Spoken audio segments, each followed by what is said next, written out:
La famille, que la paix soit sur vous. En direct de Cotonou, Bénin, terre-mer, vous-même vous le savez. Trop heureux de vous retrouver, même si ce sont en des temps plus que jamais troublés. Je ne veux pas être long, mais la situation est tellement gravissime qu'elle nécessite de nous tous, plus que jamais, la synthèse, la concision et plus que tout, la détermination. Comme vous le savez, le brave peuple, l'héroïque peuple du Niger a décidé de prendre ses responsabilités, a décidé plus que jamais d'agir en conformité avec les principes de dignité, a décidé plus que jamais de mettre fin au régime corrompu, au régime soumis à la France-Afrique, au régime soumis à l'impérialisme, au régime soumis à l'oligarchie occidentale qui était le régime de Mohamed Bazoum. Je n'oublierai pas qu'il y a un an, jour pour jour, j'étais venu avec des membres de notre ONG pour résister contre le néocolonialisme. Nous avions été persécutés, nous avions été traqués, nous avions été menacés par les mafiosi du camp de Mohamed Bazoum et du président Issoufou. Mais chaque cauchemar a un début et une fin. Le peuple a décidé avec une dignité qui dépasse l'entendement de prendre ses responsabilités. Le peuple a décidé de se lever et de dire que le Niger appartient aux Nigériens, que l'Afrique appartient aux Africains et que les ressources d'uranium qui bénéficient à la France depuis si longtemps et à l'Union européenne doivent bénéficier en priorité aux Africains. Comment pouvez-vous justifier qu'un pays aussi riche en uranium soit aussi pauvre et subisse autant de coupures d'électricité?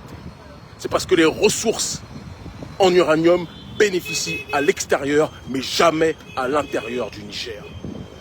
Nous sommes une nouvelle génération, nous l'avons dit. Nous sommes une nouvelle génération, nous avions prophétisé, nous avions annoncé, nous avions exposé que la France-Afrique devait tomber. Je peux vous dire d'une source sûre, je ne veux pas mettre en danger les interlocuteurs avec lesquels nous avons échangé, mais que la transition va dans le sens du panafricanisme, que la transition va dans le sens de l'autodétermination. J'étais à Saint-Pétersbourg, j'attendais d'avoir des confirmations avant de me prononcer. Je peux vous le dire avec une fermeté des plus grandes, la transition est dans la voie panafricaniste et il faut les soutenir. J'appelle le peuple avec dignité et intelligence à continuer les efforts. J'appelle le peuple avec dignité, détermination, courage, abnégation, à soutenir la transition. Les jours qui vont venir, les jours qui vont se dérouler, vont être l'occasion pour l'oligarchie occidentale et leurs marionnettes de la CEDEAO de tout faire pour déstabiliser le Niger. Parce que ces gens-là n'aiment pas la démocratie, ils n'aiment la démocratie que lorsque l'Occident valide. Quand ce sont des pions de l'oligarchie occidentale comme Mahamat Déby, là on dit c'est la démocratie, même si c'est coup d'État. Mais quand ce sont des coups d'État populaires portés par le peuple, il y a la volonté du peuple plus que jamais d'avancer. Il y a la volonté du peuple plus que jamais de se libérer. Ils disent que ce sont des coups d'État, que c'est la dictature. Ça ne peut plus durer. Nous n'accepterons plus jamais cette réalité.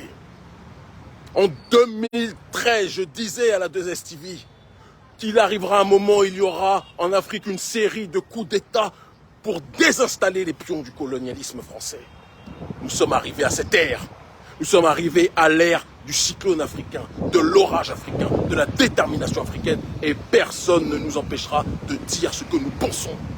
Personne ne nous empêchera de vivre comme nous le voulons. Personne ne nous empêchera de dire en tant qu'Africains ce que nous décidons être bon pour notre population. Général Tiani, nous sommes avec toi. Transition du Niger, nous sommes avec vous. Peuple brave du Niger.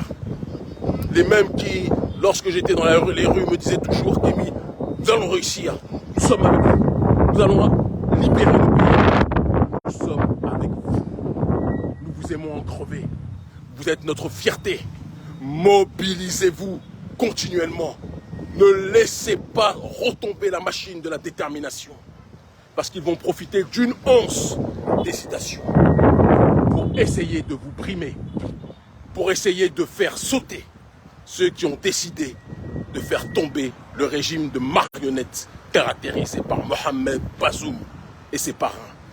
Armée française, un conseil, ne faites pas d'erreur. Armée française, un conseil, restez loin de toute tentative de déstabilisation, sinon vous allez le payer dans toute l'Afrique francophone. Je suis le premier à le dire, nous ne croyons pas à la violence. La violence, c'est votre ontologie, ce n'est pas la nôtre. Nous, nous sommes dans la philosophie de la quilombanité, de l'aloto, l'entraide entre êtres humains. Mais nous pensons que si quelqu'un est injuste avec nous, il est de notre devoir de se défendre. Détermination, élévation, consolidation de nos acquis. L'Afrique francophone veut aller vers une nouvelle voie, la voie de la multipolarité, la voie de l'autodétermination, non pas la voie pour être les caniches d'un autre pays, la Russie, la Chine. Non, non, ceux qui vous disent ça sont des gens qui, comme un ex qui ne supporte pas que sa femme décide de demander le divorce, il dit, si tu me quittes, c'est dire que tu es une prostituée, tu vas aller te prostituer ailleurs. Non, non, non, non, non. Nous voulons une Afrique souveraine. Mais qui dit souveraineté dit la possibilité pour l'entité souveraine de décider avec qui elle veut s'allier. Est-ce que vous comprenez? Nous vous avions dit, Bazoum, il y a un an, que vous alliez être bousculé. Nous vous avions dit, il y a un an, que nous allions tout faire pour que la France-Afrique puisse tomber. Nous sommes arrivés à ce point. Et je vous le dis, après le Mali, après le Burkina, après la RCA, le Niger aujourd'hui, demain les autres pays. Nous sommes une nouvelle génération. Une génération qui ne craint pas les coups, une génération qui ne craint pas les menaces, une génération qui ne craint pas l'oppression quelle qu'elle soit. Nous allons vous combattre par tous les moyens à notre disposition, dans l'intelligence. Je dis aux nôtres, frères et sœurs, soyez intelligents, pas de violence. Pas de violence sur des individus parce que c'est ce qu'ils attendent. Pas de violence. Notre problème, ce ne sont pas les hommes, c'est un système. Pas de violence. Par contre, si quelqu'un est en mode barbarie vis-à-vis de vous, vous aurez le devoir, évidemment, aussi, de répliquer. L'Afrique libre ou la mort, nous vaincrons. Ils se moquaient de nous il y a 10 ans. Ils nous prenaient pour des fous il y a 20 ans. Aujourd'hui, ils savent que nous donnons la direction. Ils commencent tous à comprendre. L'Afrique libre ou la mort, nous vaincrons.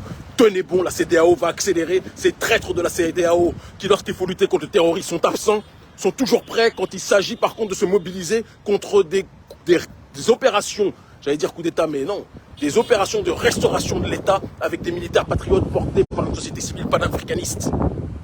Là, vous êtes dans une démarche de vouloir vous mobiliser contre ces dirigeants. Mais quand il faut lutter contre le terrorisme, on vous voit faire le Mapuka, faire le Bobaraba devant Emmanuel Macron. Il n'y a que ça que vous savez faire. Vous êtes des bons à rien. Et vous allez tous tomber si vous continuez à vous soumettre à l'Occident. Nous n'appelons pas à la violence, mais nous appelons à l'intelligence. Ils finiront par comprendre. L'Afrique libre ou la mort, nous vaincrons.